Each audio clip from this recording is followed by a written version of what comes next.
Hi there, I'm Dr. Norris Goldberg and I'm the owner at Koru Chiropractic, and I want to talk to you today about forward head posture, and I'm going to give you 3 ways you can work on fixing it at home. So unfortunately, forward head posture is probably one of the number one things that I see in the office, if not the number one thing. It can be caused by a variety of problems with the spine and really with your muscles and your myofascial system. So we're going to address some of that, but not extensively for today. So I'm just going to assume that you have sort of just run-of-the-mill forward head posture caused by sitting at a desk or in a chair for far too much. And that's just a really common issue that we all have. You know, I call it 21st century problems. We're on our phones lots of the time, and the phone is usually held down low. So typically we let the head sink down, or we're driving for 45 minutes each way to work, and then we kind of get creeped into this like slouchy position. It's just a matter of where your brain is focusing, and you're focusing on what's in front of you, right? So you kind of lean into it. But the problem is that's not biomechanically ideal for our spines, and we're going to start wearing them down and causing a lot more serious or long-term problems other than what you may be dealing with when you first start getting forward head posture, which is a lot of just tight and sore muscles. Okay, so depending on what stage you're at allows us to figure out, okay, how quick do we expect this to get better? But one of the issues that I see is if we can give you exercises that you can do throughout the day on a regular basis, not only does it break up those long periods of sitting and essentially holding your head in this forward head posture position, but it's also can give you ways to actually counteract that stress and strengthen your body and your spine so that it's stronger and more stable and ultimately keeping you out of pain. All right, so I have this bowling ball here to demonstrate. This is actually about the weight of your head, on average 10 to 12 pounds. If it sits right over your shoulder here and over your pelvis and your feet, essentially over your center of gravity, it's in the ideal position and you don't really have to stress too much. But most of us have like an inch or 2 inches or 3 inches of forward head posture. And when you're in this position, you're gonna kind of look like grandpa or grandma did. And they're in this slouchy forward position. They can have a hard time really looking up. And that's because the head now feels like it's 20 or 30 pounds, depending on how far forward it is. And that starts working the rest of your body very, very hard.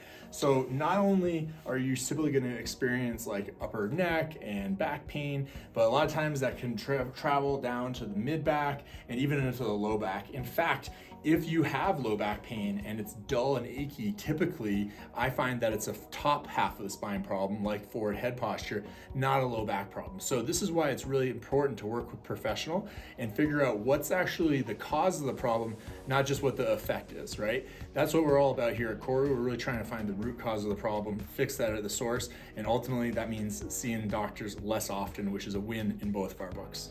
So not only can forward head posture cause pain throughout the body, as well as other symptoms like chronic fatigue and low energy, but it can also start to really wreak havoc on the spine. It can actually cause your discs to bulge and potentially even herniate. That's when we have much more serious problems than just a set of stiff shoulders. We're dealing with complicated neurological issues, potentially drugs, surgeries. Again, those outcomes are just not as successful, so we always want to try to prevent those issues from happening. And so if you think you have forward head posture, you should be doing these exercises just as a preventative measure. We call that Prehab versus Rehab, which is after the injury will rehabilitate muscles, but we want to preventively rehab the muscles so that they stay strong and keep your spine in the most advantageous position so that you're not ending up having to do drugs and surgery and chiropractic care for the rest of your life. Alrighty, so we're ready for the exercises. All of these take maybe a few minutes in combination, and I actually will recommend that you do it several times throughout the day, 2 or 3 minimum, if not once on the hour, okay? It just depends on how bad it is and how much work you need. And that's another reason consulting with a professional may be really advantageous as you're working through these exercises. But nonetheless, if you do these exercises regularly throughout the day, you should actually see a nice long-term solution and change to your posture. And one way you can tell if you're not working with a professional, just do a side profile picture, set it up on a selfie or have a partner take it of you and see where does the ear line up to the shoulders and how rounded are the shoulders and how rounded are the upper back, okay? And that's just a simple assessment you can do at home. It can get much more complicated than that. We look a little bit more thoroughly at you when you're coming into the practice, but that's a great place to start. All right, so the first exercise is chin tucks or cervical retraction. And simply, you're gonna almost like make a double chin, but it's not because you're dropping the chin down, you're bringing the head straight back like that. And as soon as I do that, I get all compressed and packed in here, and you can see how it makes me have a funny voice, and I can really feel something happening right here behind my vocal cords, but really not a lot of other stuff happening, maybe a little stretch in the back of my chin. And I'm gonna show you what this looks like from the side. And so you're just gonna go straight back like this. Now at first, if your head is way off of center, this is gonna be really challenging. It's okay if it causes slight discomfort, but if you're getting severe pain or like numbness and tingling into the arms, anything abnormal like that, I would stop immediately and go consult a professional, okay? But if it's just slight discomfort and just feels difficult, that's normal. This muscle is essentially flaccid or turned off, and we've got to really reactivate it, okay? So again, doing the chin tucks, and you can use your chin or your finger, I should say, on your chin for a little bit of assistance here, just to sort of feel that motion going back, and then eventually just being able to do it back, back, back. And usually what I do is I hold it for about 3 seconds, and I do 10 to 15 of those in a row. That is a great one you can do in front of the mirror when you're brushing your teeth. You can do it in your car when you're driving to work at like every stop sign or stoplight, or if you're stuck in traffic. You can even do it at the computer desk. If you're sitting, if you have a high back chair, you can press into it, or you can even interlace your fingers here and give yourself some resistance just simply by pushing my head back into my hands. That's gonna give me enough resistance to activate the muscles in your neck that we wanna see working. So the next progression of the chin tucks are what I call neck planks. And this is similar to doing like a floor plank where you're working on your core and your abdomen, but what we're gonna be focusing on is just kind of upping the intensity. And again, if you haven't gone through the prior progression of chin tucks, don't go to this one. You don't need to be hurting yourself or injuring yourself in any kind of way. But once those chin tucks are easy and you're pretty much keeping your head over your shoulders, this is a great way to actually really strengthen the muscles on the backside of your neck that need to help support the head over the shoulders, okay? So what I do is I bring my feet about a foot width off the wall. I'm then gonna press my head back just like I do with the chin tuck. And the first step is I squeeze my glutes as hard as I can. The second step is pushing right into the back of my head and doing that little chin tuck. And what you'll see is my shoulders came off the wall. So I'm literally leaning or planking up against the wall. What you are not doing is this. I'm doing it. Not top of the head, the back of the head, that little knob right here. I want that pressing hard into the back of the wall. The second one is similar to that, where people will like arch their ribs or their chest out, and they're like, yeah, I'm really far off the wall, but their neck and their shoulders are not off the wall. We're not actually working the right muscles here. So again, just to correct that, I press my head in, my chin is slightly tucked, and I am activated all the way from the base of my spine down really towards my tailbone, my glutes. Those are always active. My core is active. I'm still able to talk and breathe, and my chin is slightly tucked. So give that a go. I try to do that for 30 to 45 seconds. So you kind of have to work your way up, maybe do 10-second increments at first, but eventually if you can bang out 45 seconds, you're in a really great spot in terms of the strength and the stability in your neck. If you want to be a superhero, you can even go for like 2 or 3 minutes, just like you would with an abdominal plank. All right, so the second exercise is gonna be Ys, Ts, Ws, and Is, okay? So I always reference the YMCA song because this is the first position. Getting your shoulders up and back. You wanna maintain the chin tuck just like we did in exercise 1.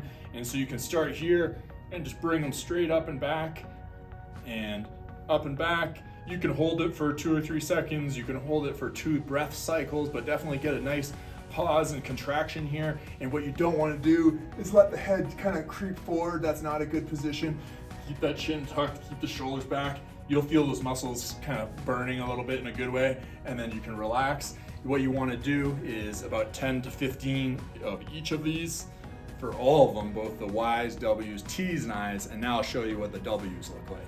So with the Ws, what you want to do is bring the elbows back and down, back and down. So it's kind of like you're tucking your scapula or your shoulder blade like back into your pocket here, okay? So again, go back and down, back and down. The whole time I'm maintaining the chin tuck. And really not like flaring my ribs or anything like that. Everything should be pretty relaxed and stationary. We're really trying to isolate a muscle group here, and therefore you should feel it really right under the shoulder blades here and towards the spine, like in this section. With T's, essentially the motion is gonna be like this. At starters or first place, if you are really weak or in a lot of pain, just do this standing, but eventually this gets too easy. So the progression would be to hip hinge. Notice how flat my back is. I'm not dropping my chin down. I'm not getting round in the upper back. So all the motion happens here in my hips. And then I let my arms hang down nice and relaxed. And then I'm gonna come over here and I'm staying too close to the wall, and you're gonna rep it out like that, okay? And eventually, you can even add some resistance or some bands, and I'll show you what that looks like. All right, so same thing with the eyes. Practice it standing first. Put your arms straight out in front of you. Raise up right over your head. If you're nice and tall like me, you might even touch the lights or the ceiling. Hold that, get that nice contraction for a breath or two, and then bring it back down, and then bring it back up, okay? So this is a great one. We're really activating the lower trap muscles, keeping those shoulder blades so they wanna stay down instead of getting up into this really uptight position, and then that's when these neck and shoulder muscles are gonna get all cranky, okay? So again, do it standing at first. Once that gets easier, you can do a little hip hinge, and then come straight up like this. Again, I'm keeping my chin back and tucked in. And then eventually you can add some bands or dumbbells for resistance.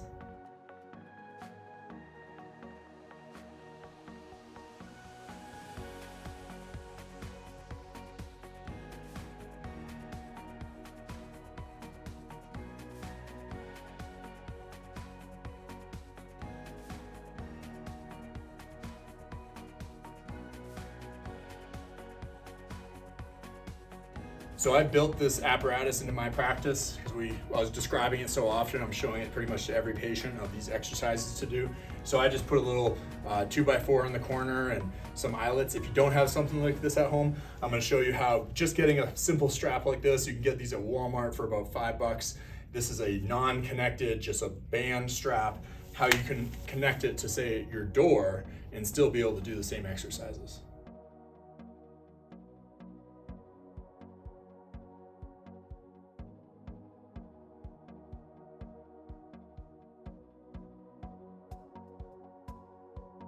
All right, for our third and final exercise, it's gonna be the good old face pulls with a press. So it's a little bit of an advancement of other videos that I've shown. And with this, you're gonna need a set of individual bands with handles, or you can go to the gym and use the pulley and rack system. So what you're essentially gonna do is get a nice bit of tension here. Your arms are pretty much straight out. You're gonna pull your hands towards your face, get them to pretty much the ears here.